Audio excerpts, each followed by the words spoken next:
বরগুনায় পায়রা নদীতে গোসলে নেমে জুই আক্তার নামে ১৫ বছরের এক স্কুল ছাত্রী নিখোঁজ হয়েছে। ৭ ঘন্টা ধরে উদ্ধার অভিযান চালিয়েও এখনও তার সন্ধান মেলেনি। এলাকা জুড়ে বিরাজ করছে আতঙ্ক, উৎকণ্ঠায় স্বজনরা। বরগুনা থেকে মাসুম বিল্লার পাঠানো তথ্য চিত্রে ডেস্ক রিপোর্ট। রোববার সকাল ৯টার দিকে বরগুনা সদর উপজেলার লতাকাটা এলাকায় এই ঘটনা ঘটে। ঢাকার মিরপুর থেকে নানাবাড়িতে বেড়াতে এসে স্বজনদের সঙ্গে নদীতে গোসলে নামে ১০ম শ্রেণীর ছাত্রী জুই। এ সময় জোয়ারের ঢেউ ও স্রোতে তলিয়ে যায় সে। খবর পেয়ে পুলিশ, ফায়ার সার্ভিস ও স্থানীয়রা উদ্ধার অভিযান শুরু করে। পরে ৬ সদস্যের ডুবুরি দলও তল্লাশিতে নামে। দীর্ঘ ৪ ঘণ্টা ধরে ডুবুরি দলের অভিযান চললেও এখনও জুইয়ের কোনো সন্ধান মেলেনি। সকাল বাড়িতে বসিয়া একটু ফ্রেশ হইয়া নদীর কূলে ঘুরতে আইয়া পানি দেখে নদী দেখে নূতন নদী দেখছে তো আর কোনো সময় দেখে নাই। তারপর ওই নামছে নদীতে নামে একটু বেশি দূরে দূরে নামতে একটু পরে যায় যে খারি জায়গা আর ওরা বুঝতে পারে না, এই খারিতে পড়িয়া ডুবে গেছে। ডুবে যাওয়ার পর আমরা অনেক কাছে যারা মানুষ ছিলাম তারা অনেক খোঁজাখুঁজি, এই সকালে এই পর্যন্ত খোঁজাখুঁজি হরি ডুবারি রাইছে আমরা, তাছাড়া অন্য অন্য জাল টাল ফালাইয়া খুব রম চেষ্টা করছি, কোনো কায়দায় পাইতেছি না। বসুন্ধরা টিস্যু অশুদ্ধতার বিরুদ্ধে এক বিন্দুও ছাড় নয়। এই আর মায় কান্নাকাটি করতে আছে, আর আত্মীয় স্বজন হেরাও তো কানতে আছে। অত এখন নদীতে যে সময় পড়ছে সে সময় তো ভাড়া ছিল ১-১.৫ ঘন্টা, অন্তত দক্ষিণে নামে যাইতে পারে। এরপর তো আবার জোয়ার আছে, অত আবার জোয়ারে গেলে তো উত্তরে গেছে। আর যদি ভাড়ায় নামে হয়তো বেশি দূর যায় নাই, অল্প কিছু যাই থামছে, জোয়ার হয়ে গেছে এর মধ্যে। এই আমরা তো চেষ্টা করতে আছি, এখন আরও অনেকে করতে আছে, আর আমরা করছি এখন বাড়ি যাইতে আছি।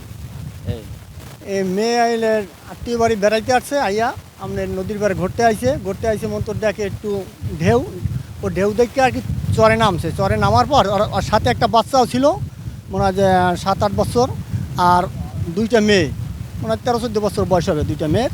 তারা ঘুরতে নামছে, তা নামার পর একটা একটু স্কুলের দিকে রয়েছে আর একটা একটু মাঝখানে যে গেছে আপনার ওই খাপান্যায় পাড়া পড়ছে।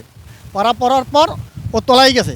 তলায় যাওয়ার পর আপনার এই এক হাত ছালাপালা করছে, ছালাপালা করার মতো একটা হাত দেখছে মানুষে, ঠিক আছে, দেখছে মন তো এরপর আর ও আর ওঠে না, ঠিক আছে। এই তো আমরা পাশে ছিলাম, আমরা দোকানে ছিলাম, দোকান থেকে শুনি যে তলাই গেছে। আমরা যাইয়া খোঁজাখুঁজি করছি, জাল ফালাইছি, জাল ফালাই আমরা খুব চেষ্টা করছি, কোনো তথ্য পাই না এখন পর্যন্ত।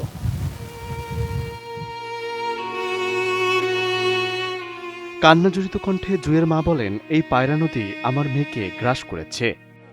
আমার বৃষ্টি নাই আর গুণ নাই, আমার মারে কায়রা নিছে এই বৃষ্টির নদী পানি রে, আমারে বলিয়া যা ও রে নদী রে, ও নদী আমারে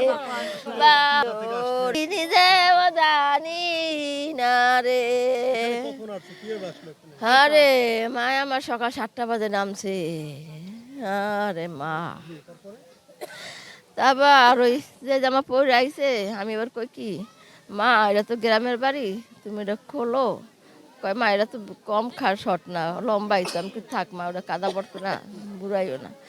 ওটা খুলে মায় আমার থিরি পড়ছে, ওরা মুখটা ধুইয়া ওইখান থেকে দিল রাস্তায় দৌড়। খালার পোলায় কইল কি আপু ওই আমাকে ওই পিছনে নদী আছে, দেখলাম আইলো এখানে যে নদী আমি তো জানি না। 5 মিনিট পরে আমার জীবনে ফোন দিয়া কয় বাবি জুই নদীতে নামছে পাইও না। আমি পাগলের মতো সুইটা আশা দেখি আমার মায়েরে দেখি না, আর তো আমার মার দেখা পাই না। আরে মা আমার এই বুকের মানিক একটাই, আমার এতিম বানাইয়া রে গেল রে, আরে আমার ময়না। ফায়ার সার্ভিস বলছে, নিখোঁজ স্কুল ছাত্রীকে উদ্ধারে অভিযান অব্যাহত রয়েছে। তবে নিখোঁজের 7 ঘন্টা পেরিয়ে গেলেও এখন পর্যন্ত তার কোনো সন্ধান পাওয়া যায়নি। Desk report, ATN news.